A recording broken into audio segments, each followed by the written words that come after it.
Hello friends, a very good morning to all of you. Welcome to Success Zone, changing the way of learning, the platform will you get sure success to the winner. I hope आप लोग बहुत अच्छे होंगे, पढ़ाई कर रहे होंगे। तो जल्दी से कमेंट करके बताइए आप लोग कैसे हैं। एक बार सबको दिल से जय हिंद, जय भारत, वंदे मातरम।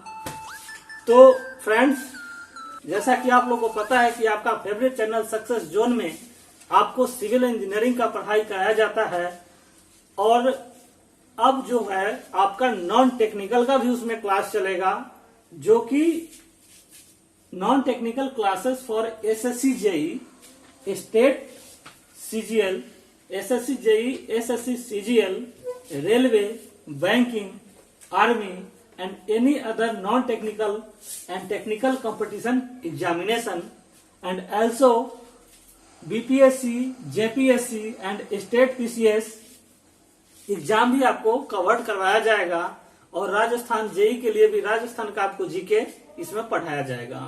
क्योंकि देखिए, जो नॉन टेक्निकल का क्लास इसलिए इम्पोर्टेंट हो जाता है कि आफ्टर बीटेक या आफ्टर डिप्लोमा आप अगर तैयारी लाइन में जाते हैं, गवर्नमेंट सेक्टर के तैयारी में कोई भी एग्जाम आप दीजिएगा, तो विदाउट नॉन टेक्निकल रीजनिंग और जीके और एप्टीट्यूड के आपका कोई एग्जाम नहीं है और उसके बिना एग्जाम निकालना भी पॉसिबल नहीं है। सिर्फ टेक्निकल से आप एग्जाम नहीं निकाल सकते हैं।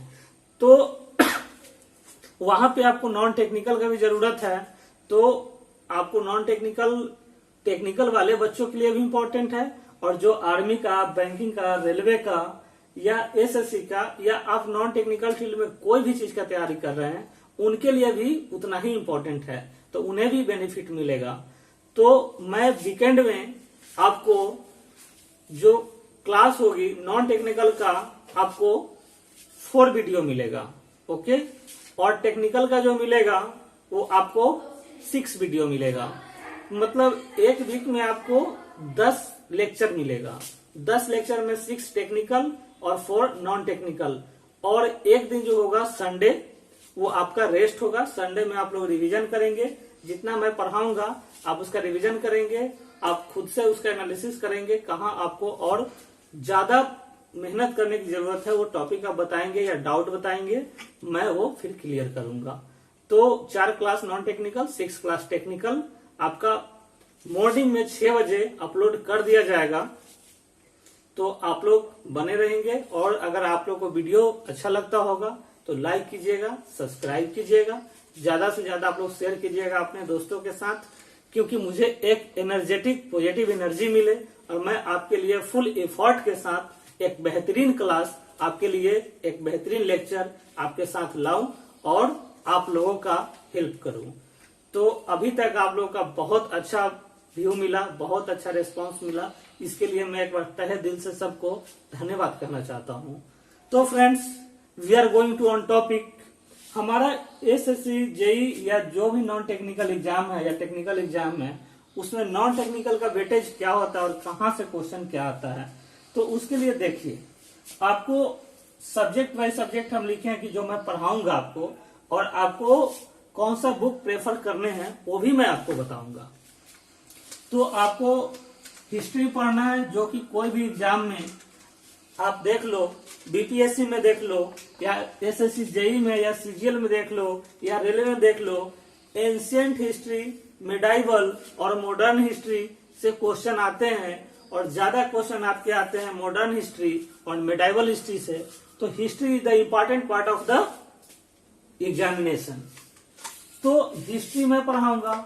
फिर ज्योग्राफी आपको पढ़ना है। ज्योग्राफी में भी आपको इंडियन ज्योग्राफी और world geography, okay. Then political science आपको पढ़ना है।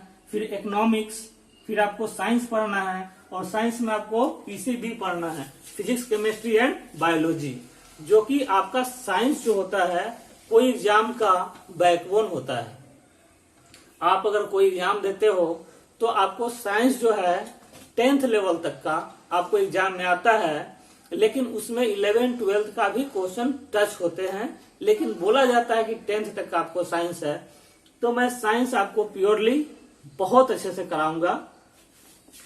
और साइंस के बाद आपको मिसलिनियस पढ़ना है, जिसमें आपको पढ़ना है कि कोई बुक है उसका राइटर कौन है, या ये नृत्य है, ये डांस है, ये कला है, या ये भाषाएं है, कहाँ का बोला जाता है। तो ये मिसलिनियस का क्लास होगी। फिर आपको डेली सीए करंट अफेयर का क्लास होगा। करंट अफेयर का भी आपको वीडियो पर डे प्रोवाइड होगा। तो ये हो गया आपका GK and GS part, GK and GS part. Okay, और फिर आपको मैं कराऊंगा रीजनिंग। रीजनिंग कहां से कराऊंगा वो मैं बता देता हूं। रीजनिंग जैसे मान लीजिए कि आपका अल्फाबेटिक सीरीज का क्वेश्चन है, तो अल्फाबेटिक सीरीज का कॉन्सेप्ट बता दिया जाएगा, और उस पे अल्फाबेटिक सीरीज पे मानिए कि आपको 100 क्वेश्चन 50 क्वेश्चन करवा दिया जाएगा, और आप प्रैक्टिस करने के लिए आपको प्रेफर कर दिया जाएगा कोई बुक या पीडीएफ कि आप वहां से प्रैक्टिस करो। तो आप पर डे अगर 50 क्वेश्चन भी रीजनिंग का प्रैक्टिस करते हो तो आपका काम आसानी से बन जाएगा। तो इसमें जीके जीएस और रीजनिंग का क्लास होगा। तो रीजनिंग के लिए जो आपको बुक प्रेफर करने हैं वो आर.एस. अग्रवाल की करनी है, या आप किरण का कर सकते हैं। किरण का आता है, इतनी मोटी सी बुक है, उसमें आपको आता है रीजनिंग के लिए। और जीके के लिए जो है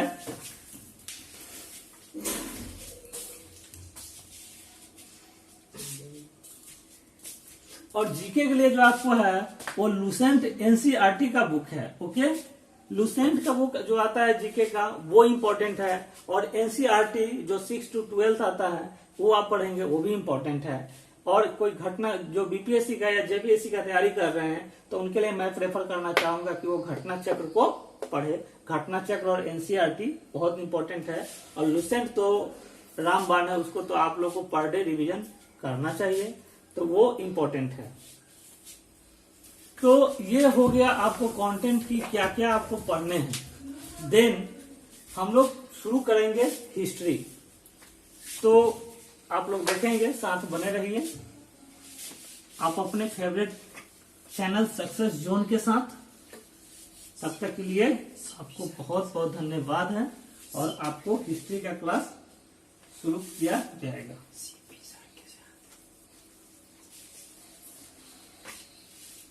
और जो स्टूडेंट अभी डिप्लोमा बीटेक के हैं, सेमेस्टर एग्जाम के लिए वो परेशान हो रहे हैं, लॉकडाउन है जिस वजह से वो पढ़ नहीं पा रहे हैं और उनका एग्जाम होगा, तो वो मेरे साथ बने रहे और अपने फ्रेंड से भी चैनल को सब्सक्राइब करवाए, और उन्हें भी बताए और वो लोग भी पढ़ें।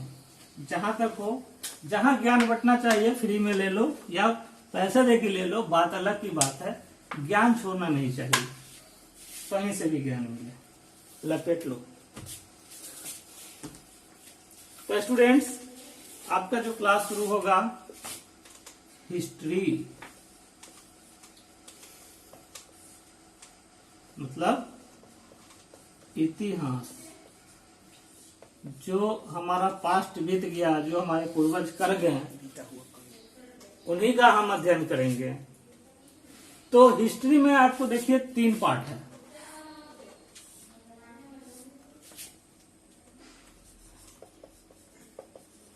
एंशियंट हिस्ट्री, प्राचीन इतिहास इसको बोलते हैं।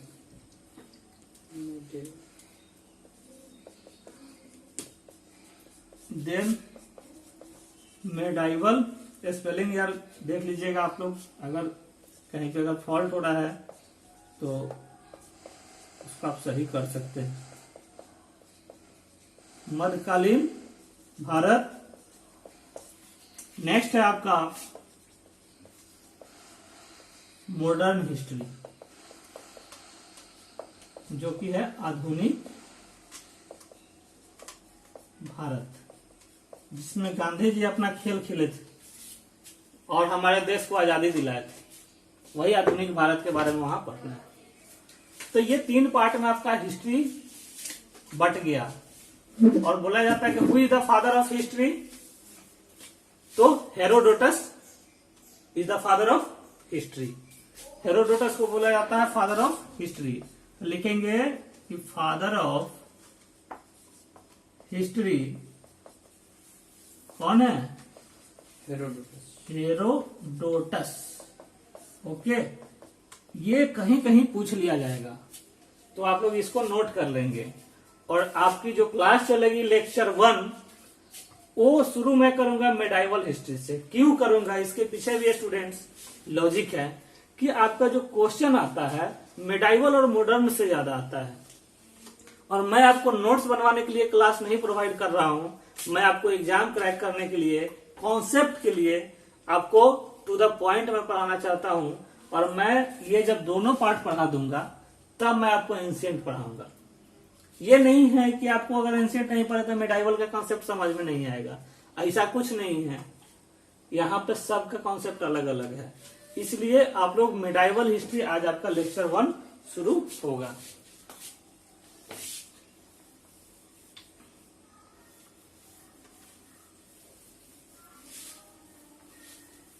तो मेडाइवल का आज क्लास स्टार्टिंग से कंटिन्यू करते हैं स्टूडेंट। लेक्चर 1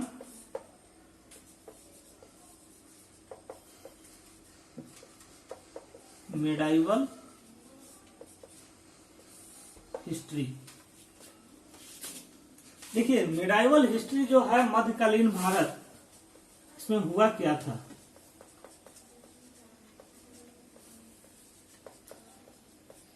इसमें बहुत सारा आक्रमण हुआ। दिल्ली सल्तनत के बारे में जो पढ़ना है, इसी में पढ़ना है। गजनी के बारे में, गौरी के बारे में, इल्तुतमिश, कुतुब, इब्न बतूता, जो भी है आपका सब का इसमें चर्चा है। तो मध्यकालीन भारत में हम लोग सबसे पहले पढ़ेंगे अरब आक्रमण। तो मैं यहां से शुरू करता हूं, कोई दिक्कत नहीं। तो अरब आक्रमण से मैं शुरू करता हूं। आपका फर्स्ट है, देखिए हिंदी और इंग्लिश मिक्स करके मैं पढ़ाऊंगा, ताकि जो स्टूडेंट हिंदी के हैं उनको प्रॉब्लम ना हो, और जो इंग्लिश के हैं उनके लिए भी इंग्लिश मिक्स होगी, उन्हें भी प्रॉब्लम नहीं हो। और मैं समझाऊंगा हिंदी भाषा में भी, और कहीं कहीं जरूरत पड़ा तो मिक्सअप इंग्लिश भी समझाऊंगा। तो फर्स्ट में है आपका अरब आक्रमण। अरब आक्रमण में आपका हुआ क्या था कि देखिए, मोहम्मद बिन कासिम के नेतृत्व में 712 में आपका पहला सफल आक्रमण हुआ। लिखेंगे एमडी बिन मोहम्मद बिन कासिम के नेतृत्व में 712 में पहला सफल आक्रमण हुआ।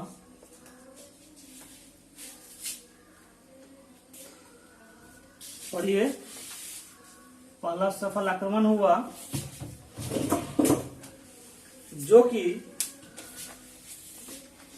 जब अरब आक्रमण हुआ तो कहां पे हुआ, तो ये पूछा जाता है।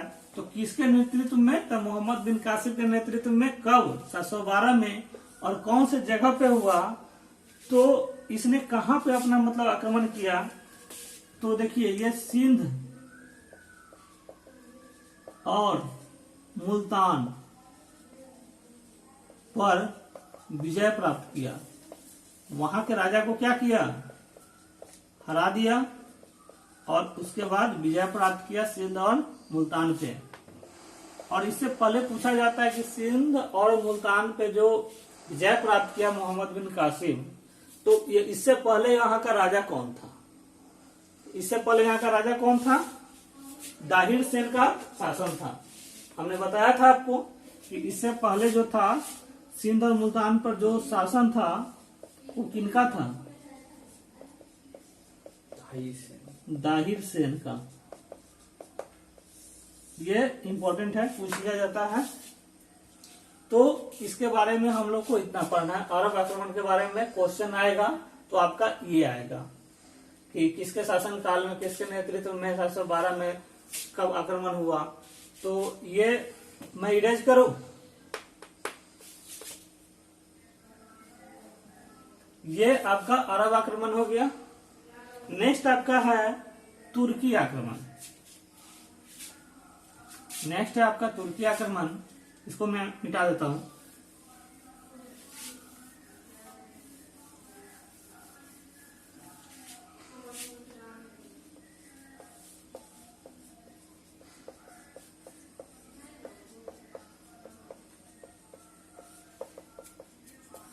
तुर्की आक्रमण बोला जाता है कि भारत में पहला जो तुर्की आक्रमण हुआ था वो कब हुआ था। तो देखिए, भारत पर पहला तुर्क आक्रमण कौन किया? मोहम्मद गजनी ने किया।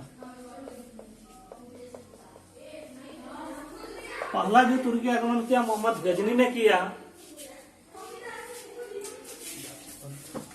और तो हम लोग पढ़ लिए थे एक अरब आक्रमण, नेक्स्ट मेरा तुर्की आक्रमण है।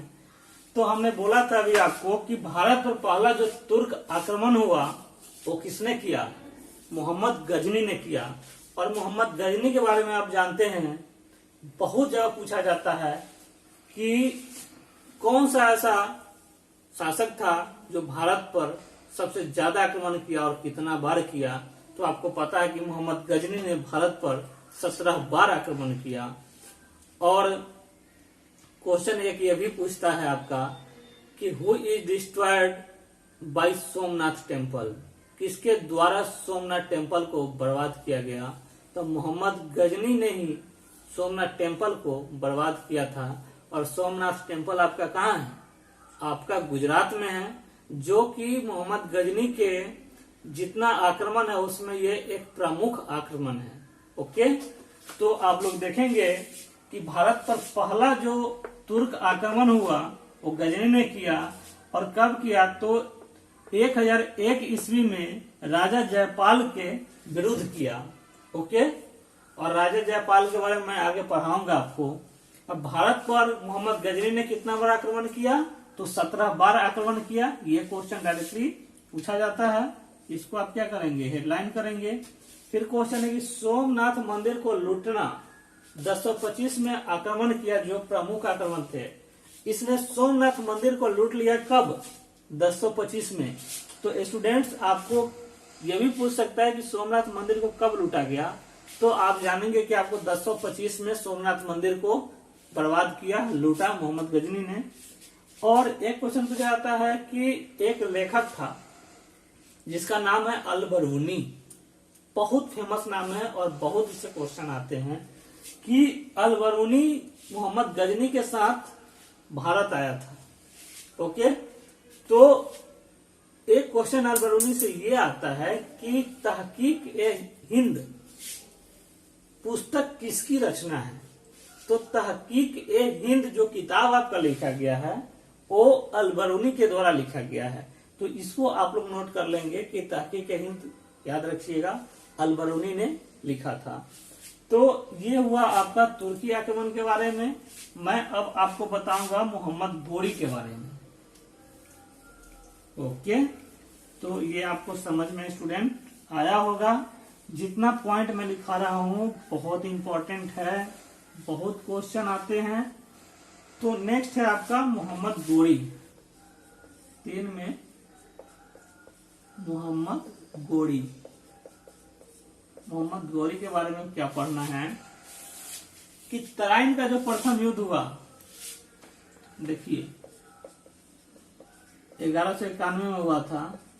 तराइन का प्रथम युद्ध 1191 में हुआ। किसके बीच में हुआ था? मोहम्मद गोरी और पृथ्वीराज चौहान के बीच में। तो लिखेंगे किसके बीच में हुआ था? लिखेंगे पृथ्वीराज चौहान, PR चौहान मैंने शॉर्ट में लिख दिया, एंड MD गोरी के बीच।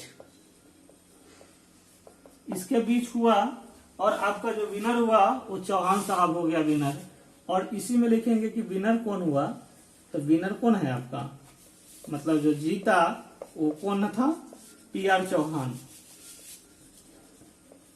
देखिए, आप ऐसे नोट्स बना के पढ़ेंगे ना तो आपको पॉइंट बाय पॉइंट याद रहेगा।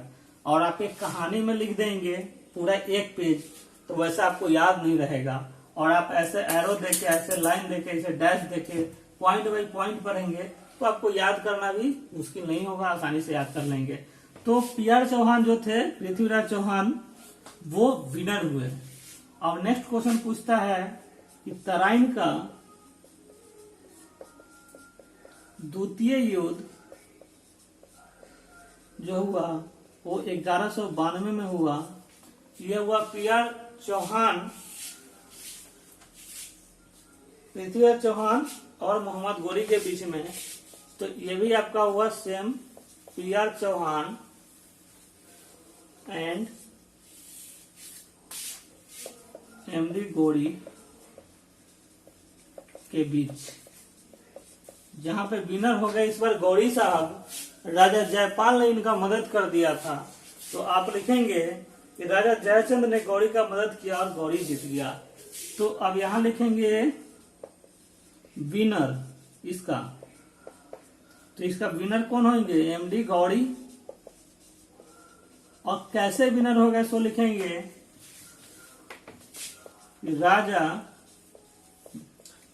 जयचंद हेल्प मोहम्मद गौरी। मोहम्मद गौरी को कौन हेल्प किया? राजा जयचंद किया। आप हिंदी वाले हिंदी में अपना लिख लीजिए, इंग्लिश वाले इंग्लिश में लिख दीजिए। मैं मिक्सअप करके मुझे पढ़ाना अच्छा लगता है और ज्यादा हिंदी लिखना नहीं आदत है मुझे, लेकिन इसीलिए मैं मिक्स करके लिखता हूँ। तो ये तराइन का युद्ध हो गया, प्रथम और द्वितीय। नेक्स्ट है आपका एक युद्ध है जो कि मंगोलों का युद्ध है। मंगोलों का युद्ध नहीं है, चंदावर का युद्ध है, जो कि 1193 में हुआ। नेक्स्ट है आपका चंदावर का युद्ध,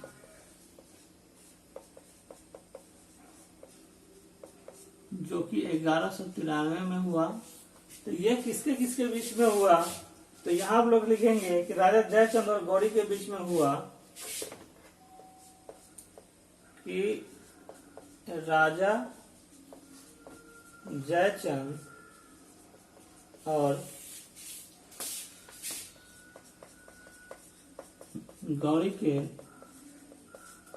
बीच में हुआ। ओके, चंदावर का युद्ध, जिसमें विनर कौन हुआ? मोहम्मद गौरी। इसमें जो विनर हुआ आपका गौरी हुआ। देखिए, तराइन का हमने प्रथम युद्ध बताया 1191 में, तराइन का द्वितीय युद्ध बताया 1192 में, और चंदावर का युद्ध बताया 1193 में। तो प्रथम युद्ध में जो हुआ पीआर चौहान। तो स्टूडेंट्स, आप लोग को अभी मैंने अरब आक्रमण, मोहम्मद गौरी के बारे में ये सब बताया।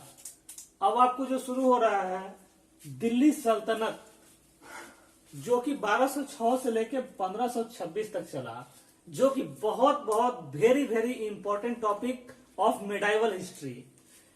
तो दिल्ली डायनेस्टी से जो क्वेश्चन आपका आना ही आना है, और very surely any examination, army, banking, railway, JE, state JE, BPSC and etc.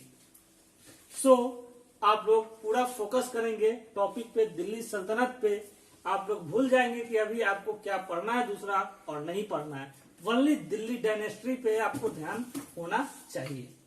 तो दिल्ली सल्तनत में हम पढ़ते हैं कि कौन कौन सा वंश हुआ था और किस वंश के कौन से संस्थापक थे, यहां से क्वेश्चन आते हैं। और कब कौन आक्रमण किया, कब कौन कहा क्या बनवाया, ये सब इंपॉर्टेंट क्लास हो जाता है। तो सबसे पहले लिखेंगे दिल्ली सल्तनत में जो वंश हुआ वो था गुलाम वंश। ओके, गुलाम वंश, जो कि गुलाम वंश आपका चला 1506 से 1590। इसको एक वंश का नाम, इसका और नाम है मामलुक वंश। इसको मामलुक वंश भी हम बोलते हैं, जो कि चला 1206 से 1290 तक चला। अब बोला जाता है कि इसके गुलाम वंश के संस्थापक कौन थे? कुतुबुद्दीन ऐबक। तो लिखेंगे कि गुलाम वंश के जो संस्थापक थे वो थे कुतुबुद्दीन ऐबक। संस्थापक कुतुबुद्दीन ऐबक जी, काहे का ऐबक जी भाई, कुतुबुद्दीन ऐबक जी। ओके, तो इन्होंने संस्थापक कहाँ के थे? गुलाम वंश के थे। इनका जो राज्याभिषेक हुआ वो कहाँ हुआ बताएंगे स्टूडेंट? लाहौर में, जो कि लाहौर कहाँ है अभी? पाकिस्तान में है लाहौर। तो इनको एक नाम से जाना जाता है लाल बख्श। आपका क्वेश्चन आएगा कि कौन से संस्थापक को या कौन से इंसान को लाल बख्श के नाम से जाना जाता है और क्यों जाना जाता है? तो जवाब है कुतुबुद्दीन ऐबक को आप लोग लाल बख्श के नाम से जानते हैं। इनकी दयालुता के कारण ये बहुत काइंडली हार्टेड इंसान थे, बहुत दयालु थे। तो लिखेंगे कि लाल बख्श के नाम से भी, लाल बख्श के नाम से जाना जाता है। ओके, इनकी दयालुता के कारण, ये आपसे पूछेगा। फिर आपसे इसमें क्वेश्चन आता है नेक्स्ट कि इनका मृत्यु कब हो गया था और इन्होंने क्या क्या करवाया था। तो लिखेंगे कि इनका मृत्यु चौगान खेलते समय घोड़े से गिरकर हो गया था। मृत्यु कैसे हुआ? चौगान। ये भी पूछता है कि किसकी मृत्यु चौगान खेलते समय घोड़ा से गिरकर हो गया और किसका मृत्यु लाठी भाजने में हो गया, ये सब पूछा जाता है। मैं आपको बताऊंगा। तो चौगान खेलते समय घोड़े से गिरकर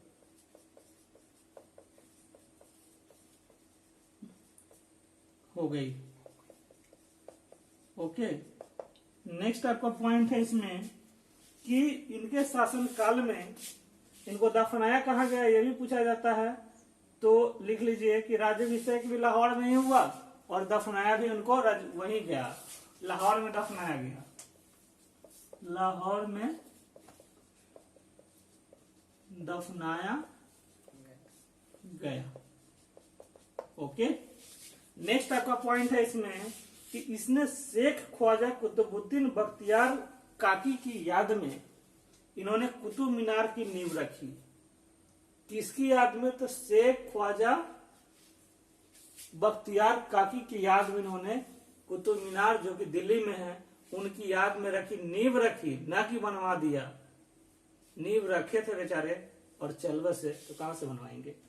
तो लिखेंगे कि इन्होंने शेख ख्वाजा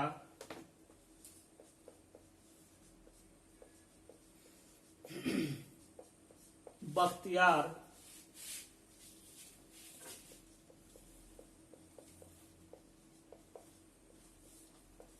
काकी की याद में कुतुब मीनार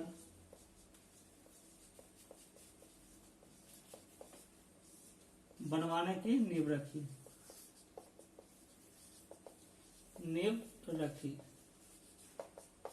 ओके, तो यहां से क्वेश्चन ये पूछा जाता है। और एक क्वेश्चन और पूछा जाता है, मैं ऊपर वाला इरेज करता हूं, आप लोग इसको नोट कर लेंगे, स्क्रीनशॉट कर लीजिए। एक और पॉइंट इसमें है, उसके बाद आपको मैं इल्तुतमिश के बारे में बताऊंगा। देखिए, पॉइंट है कि जब ये मरे तो उससे पहले उन्होंने दिल्ली में एक जो कुब्बत उल इस्लाम मस्जिद का और अजमेर में 2.5 दिन का झोपड़ा का जो निर्माण है इन्होंने करवाया। तो दिल्ली में इन्होंने क्या किया? दिल्ली में कुब्बत मस्जिद और अजमेर में 2.5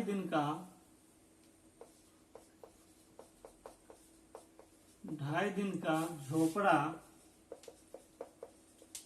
का निर्माण करवाया। ओके, ये पूछा जाता है कि आपका अजमेर में जो 2.5 दिन का झोपड़ा है उसका निर्माण कौन करवाया, और दिल्ली में जो कुव्वत मस्जिद है उसका निर्माण कौन करवाया, तो ये पूछा जाता है। ओके, नेक्स्ट है आपका इल्तुतमिश। इल्तुतमिश कौन था उसके बारे में पढ़ना है। कुतुबुद्दीन ऐबक का दामाद। इल्तुतमिश जो था वो कुतुबुद्दीन ऐबक का दामाद था। इसी के शासनकाल में कुतुब मीनार बनाया का गया। कार्य पूरा हुआ बनाया गया था। तो लिखेंगे इल्तुतमिश। उसके बाद मैं पढ़ाऊंगा आपको रजिया सुल्तान के बारे में। इल्तुतमिश,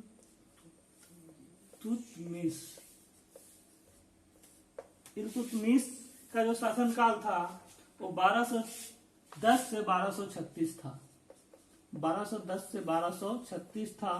ओके, पूछा जाता है कि जो इल्तुतमिश था पहले कहाँ का राज्यपाल था।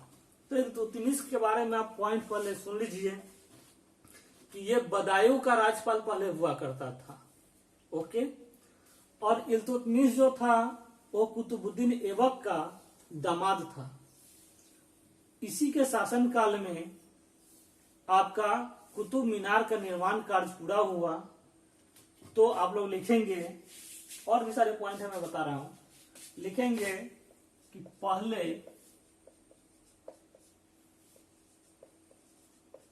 बदायूं का राज्यपाल था,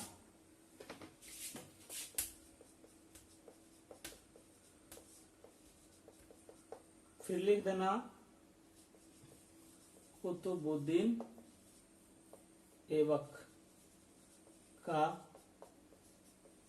दामाद भी था। तो पॉइंट हो गया। इसमें है क्वेश्चन अगला कि तुर्क ए बिगलाहनी जो कि 40 गुलाम सरदार का संगठन है, इसी से है। बिगलानी या छिगलानी था, ऐसा करके कुछ पॉइंट है। छिगलानी, चिहलगानी, चिहलगानी। तो देखिए इसी के शासनकाल में तुर्कान ए शासनकाल में जो आपका हुआ तुर्कान ए छिहलगानी। देखिए तुर्कान ए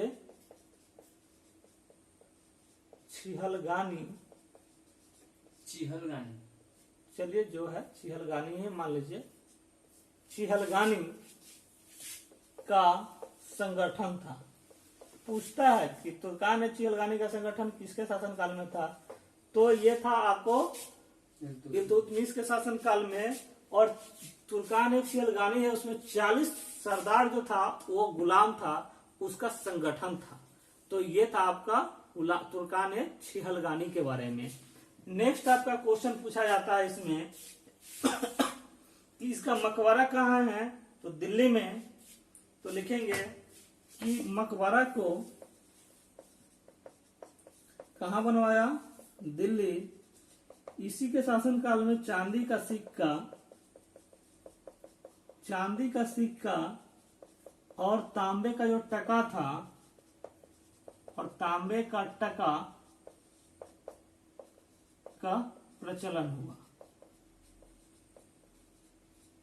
ओके, मतलब इसके शासनकाल में चांदी का सिक्का और जो तांबे का टका था उसका प्रचलन हुआ।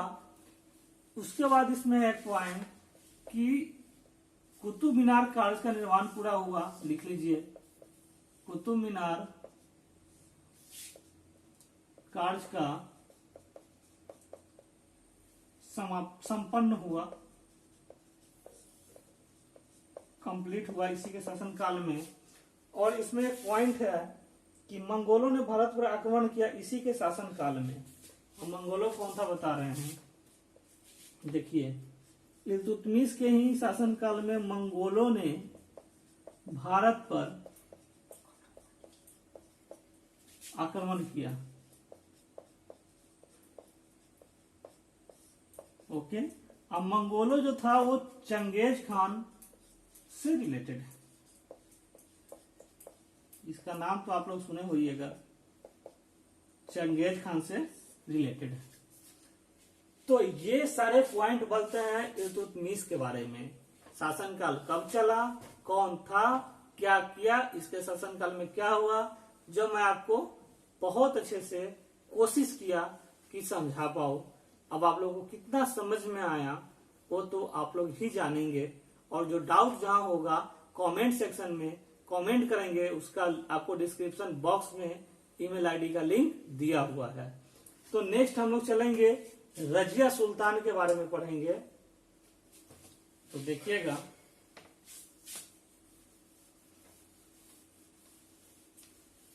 कैसे आप लोग का टाइम पास हो रहा है लॉकडाउन में, कैसे आप लोग को मन लग रहा है, क्योंकि दिल तो मानता नहीं है बैठे बैठे इंसान का भाई।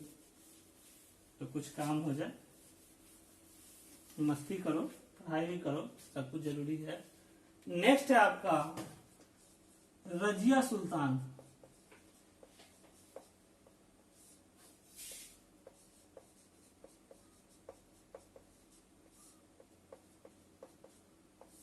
रजिया सुल्तान के बारे में देखिए, तीसरा पॉइंट है, लिखेंगे कि रजिया सुल्तान का जो शासनकाल चला वो 1236 से 1240 तक चला। ठीक है। इसके शासनकाल में प्रथम तुर्क महिला शासिका थी कौन? रजिया सुल्तान। तो लिखेंगे प्रथम तुर्क। आपका क्वेश्चन पूछ लिया कि प्रथम तुर्क महिला कौन थी, तो बोलेंगे प्रथम तुर्क महिला कौन?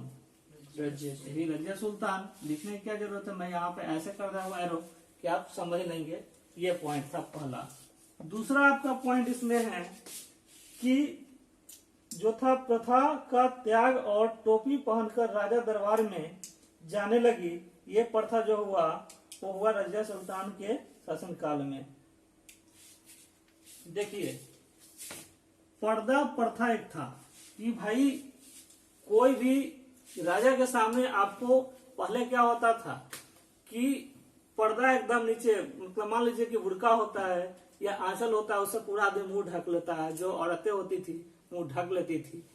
तो इसके शासनकाल में क्या हुआ, पर्दा प्रथा का अंत हो गया और टोपी पहन के राजा के पास जाना इसमें शुरू हो गया। तो क्वेश्चन पूछ लेता है, बहुत ही इंटरेस्टिंग है कि पर्दा प्रथा का अंत और टोपी पहनकर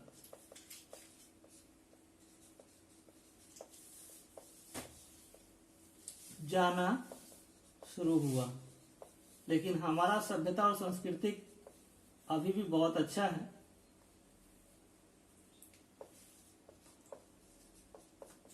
अभी भी भारत का संस्कृति बहुत अच्छा है। अभी भी जब भी बहुएं निकलती है तो पर्दा में ही निकलती है, टोपी पहन के तो नहीं निकलती है। लेकिन भाई अभी मिडाइवल हिस्ट्री में पढ़ना है तो चलिए हम लोग पढ़ रहे हैं, अच्छी बात है। नेक्स्ट पॉइंट है नसरुद्दीन मोहम्मद। इसके बारे में पढ़ना है कि इसका शासनकाल जो चला वो कब चला, वो बताते हैं। लिखेंगे नसीरुद्दीन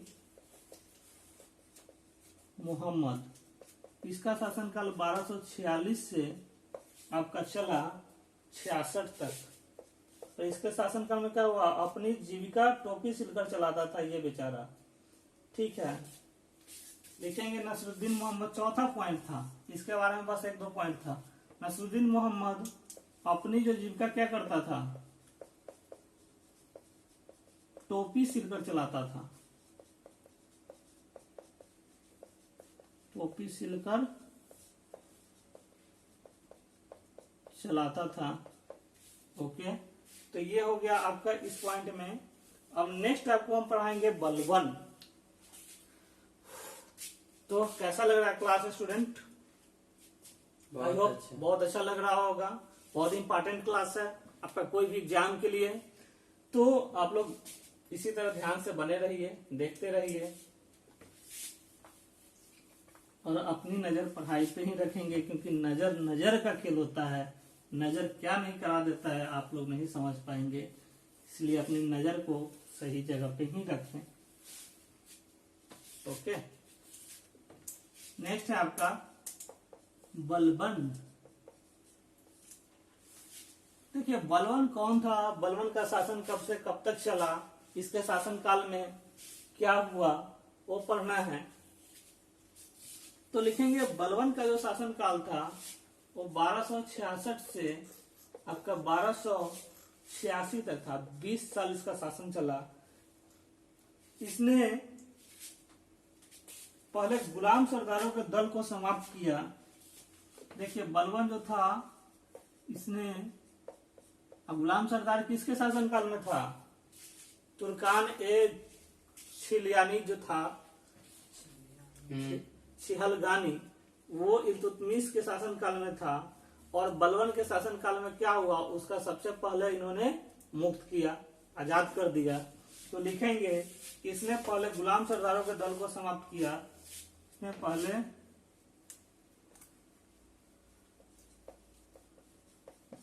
गुलाम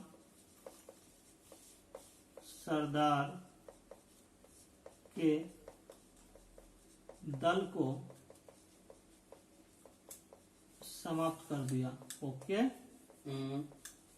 द नेक्स्ट पॉइंट है आपका कि लौह एवं रक्त की नीति अपनाई। इसने जो नीति अपनाई वो लौह और रक्त का अपना नीति था। रक्त की नीति अपनाई बलबन।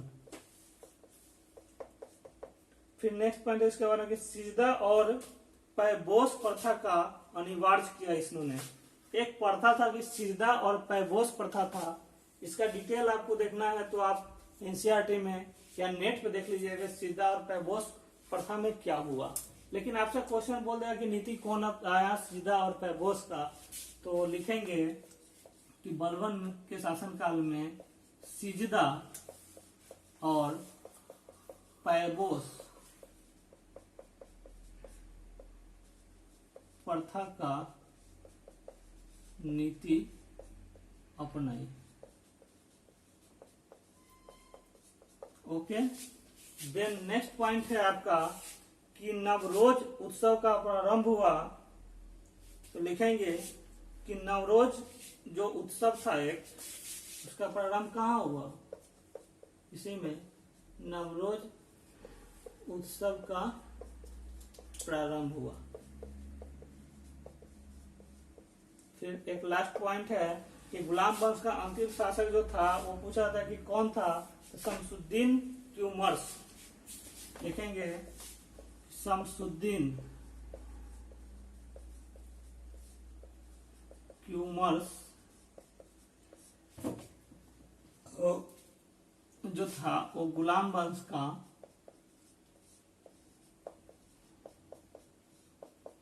अंतिम शासक हुआ।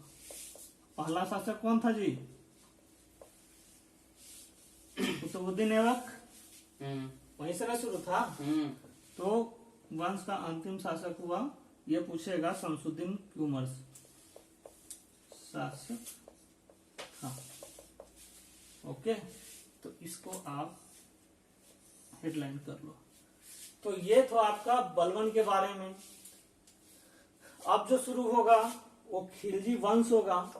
जब मैं आपको खिलजी वंश बताता हूं, खिलजी वंश में क्या क्या हुआ।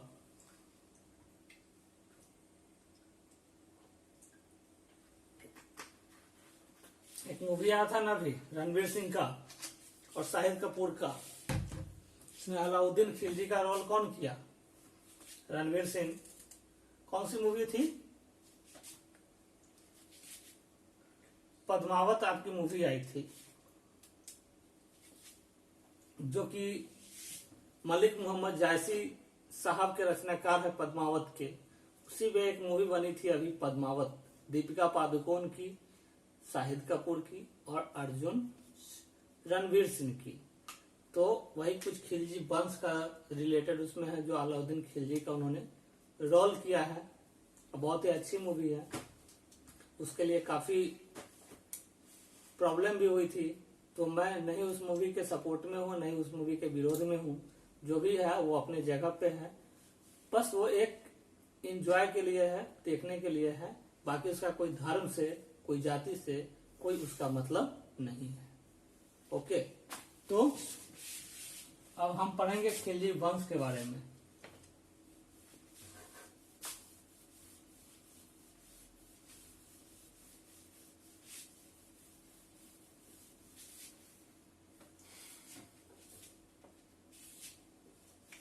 लिखेंगे, हेडिंग देंगे खिलजी वंश।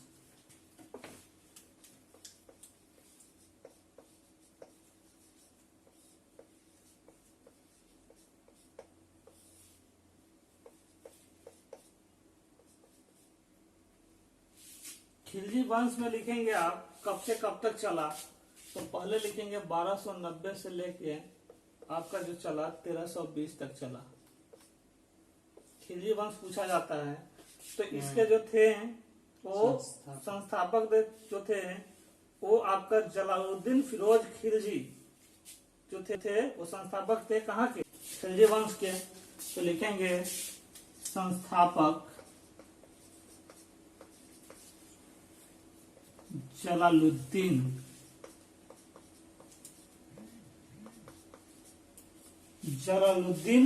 फिरोज खिलजी, ये है ना, फिरोज खिलजी जो थे वो संस्थापक थे खिलजी वंश के, ये थे आपके संस्थापक। ओके, राज्याभिषेक इनका किलो खड़ी में हुआ। पूछा जाता है कि इनका जो राज्याभिषेक हुआ किलो खड़ी में हुआ, राज्याभिषेक किलो खड़ी में हुआ, ये इंपॉर्टेंट है। आपका इसमें पूछा जाएगा कि हत्या इनका भतीजा किया जूना खां, जो कि इसका नाम अलाउद्दीन खिलजी है। इनका जो हत्या किया मतलब जलालुद्दीन फिरोज साहब का जो हत्या किया, मतलब इसका आप ऐसे लिखो यहाँ, हत्या पहले ही होता था कि अपने पिताजी का हत्या उन्हीं का बेटा करता था, फिर उसका बेटा उसका हत्या किया, वो गद्दी पे बैठ गया।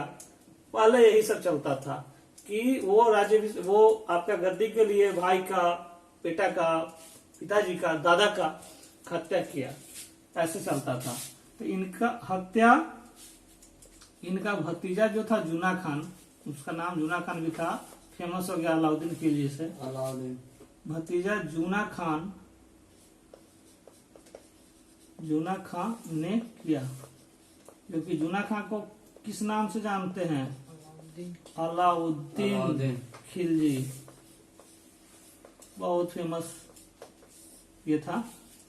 तो जान जाएंगे, आप बोल देगा कि जूना खान को, अलाउद्दीन खिलजी को किस नाम से जानते हैं, ये भी क्वेश्चन पूछ सकता है। तो आप लोग जान जाएंगे कि ये पूछते हैं। इसको अली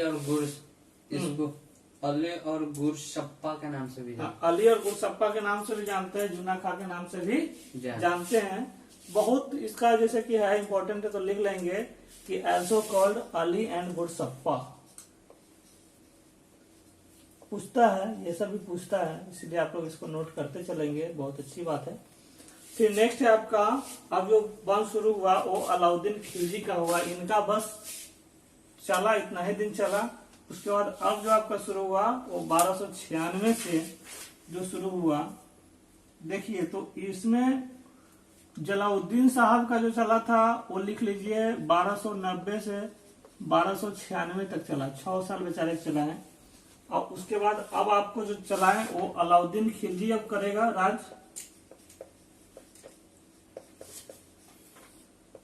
अलाउद्दीन खिलजी करेगा आपका 1296 से लेकर के आपको 1316 तक इसने राज किया। तो 16-4-20 साल तो ये भी आपका राज कर लिया। तो बचपन का नाम इसका अली गुरशप्पा था, जो कि हमने यहाँ आपको बता दिया कि इसका नाम अली और गुरशप्पा था। तो ये लिख दीजिए कि ये आपका बचपन का नाम है, बचपन का नाम। क्लियर हो गया। नेक्स्ट पॉइंट है कि अस्थायी सेना का जो हुआ गठन करने वाला पहला सुल्तान था अलाउद्दीन खिलजी। ये पूछता है कि अस्थायी सेना जो था, सेना का गठन किया ये पहला सुल्तान था। ठीक है। नेक्स्ट आपका इसमें पॉइंट आएगा कि जो सिकंदर द्वितीय की उपाधि धारण थी, नहीं वही पॉइंट में है स्थायी सेना का। तीसरा लिखेंगे कि जमात खाना मस्जिद अलाई दरवाजा का निर्माण इसी के शासनकाल में हुआ। मतलब जमात खाना मस्जिद, हवाई दरवाजे। हाँ, जमात खाना मस्जिद जो हुआ, अलाई दरवाजा, तो अलाई दरवाजा ये सब का जो निर्माण हुआ, सीरी का किला, हाँ, अलाई दरवाजा और सीरी का किला, ये सब इसी के शासनकाल में हुआ। हज का जो प्रथा था, हजार हाँ, हजार खंबा महल, हाँ, ये सब इनका है। जो मेन है वो मैं बता दे रहा हूँ, बाकी आपको किताब से पढ़ेंगे। इसी के शासनकाल में आपका चला। फिर आपका है कि मालिक काफूर, ठीक है, इसमें एक पॉइंट है कि मालिक काफूर 1000 दिनार में खरीदा इसे। जो आपका जो था ये सब जो बना, तो एक नाम आता है आपका मालिक काफूर। 1000 दिनार में इसे खरीद लिया।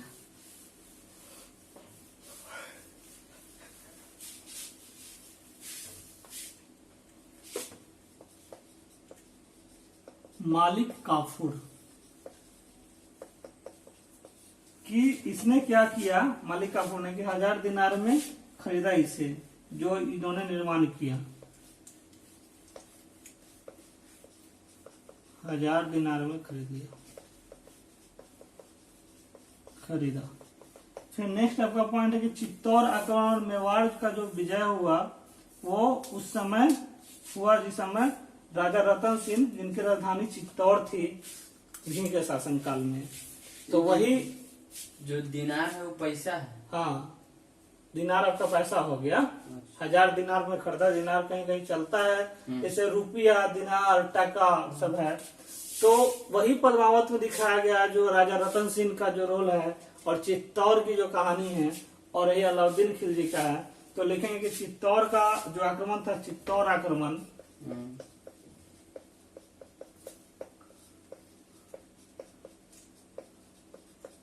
चित्तौड़ आक्रमण तथा मेवाड़ विजय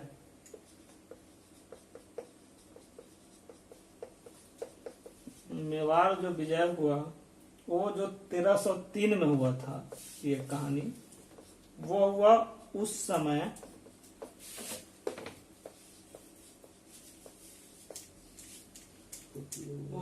मेवाड़ के शासक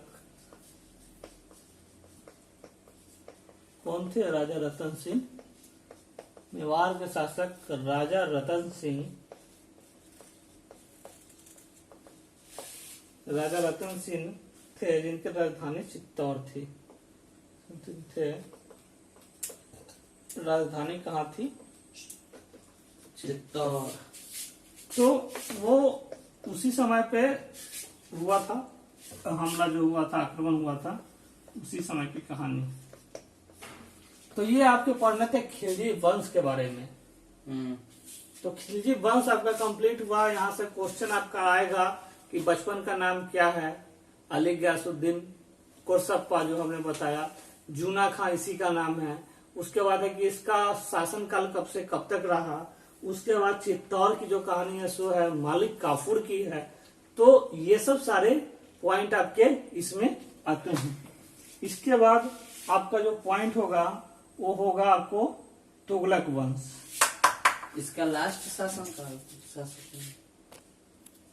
तो स्टूडेंट्स, अभी हमने बताया कि मेवाड़ का शासक था।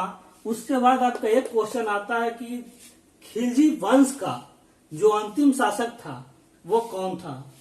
तो लिखेंगे कि खुसरो खां खिलजी वंश के अंतिम शासक थे। ये जोड़ लीजिए, ये इंपॉर्टेंट पॉइंट है। अंतिम शासक थे। तो हमने अभी आपको अरब आक्रमण, तुर्क आक्रमण, मोहम्मद गौरी, उसके बाद हमने दिल्ली डायनेस्टी में पढ़ाया रजिया सुल्तान, खिलजी वंश, जो भी पढ़ाया कुतुबुद्दीन ऐबक, इल्तुतमिश। तो ये जो थे बहुत इंपॉर्टेंट क्लास थे, और आई होप आप लोग को बहुत अच्छा लगा होगा। आप लोग बहुत अच्छे से इसका पढ़ाई किए होंगे। तो हम लोग जो नेक्स्ट क्लास में मिलेंगे वो गयासुद्दीन तुगलक की होगी, और वहां से हम स्टार्ट करेंगे फिर मेटाइवल के नेक्स्ट पार्ट को। तो आप लोग को साथ बने रहने के लिए एक बार बहुत बहुत धन्यवाद कहना चाहता हूँ, तहे दिल से वंदे मातरम कहना चाहता हूँ दोस्तों, क्योंकि आप लोग का बहुत अच्छा सपोर्ट है। तो जो भी नॉन टेक्निकल फील्ड के स्टूडेंट तैयारी कर रहे हैं वो सक्सेस जोन चैनल को सब्सक्राइब कर लीजिए, बेल आइकन को दबा दीजिए, और क्योंकि जब भी मैं आपके लिए एक स्पेशल वीडियो बनाऊंगा तो आपके पास सबसे पहले पहुंचेगी। और ज्यादा से ज्यादा आप अपने दोस्तों में शेयर करें, सब्सक्राइब करवाएं और चैनल के साथ मेरे साथ बना रहे। तब तक के लिए जय हिंद, जय Bharat, Vande Mataram, all of you. आप लोग घर पे रहिए, सुरक्षित रहिए। Okay, thank you.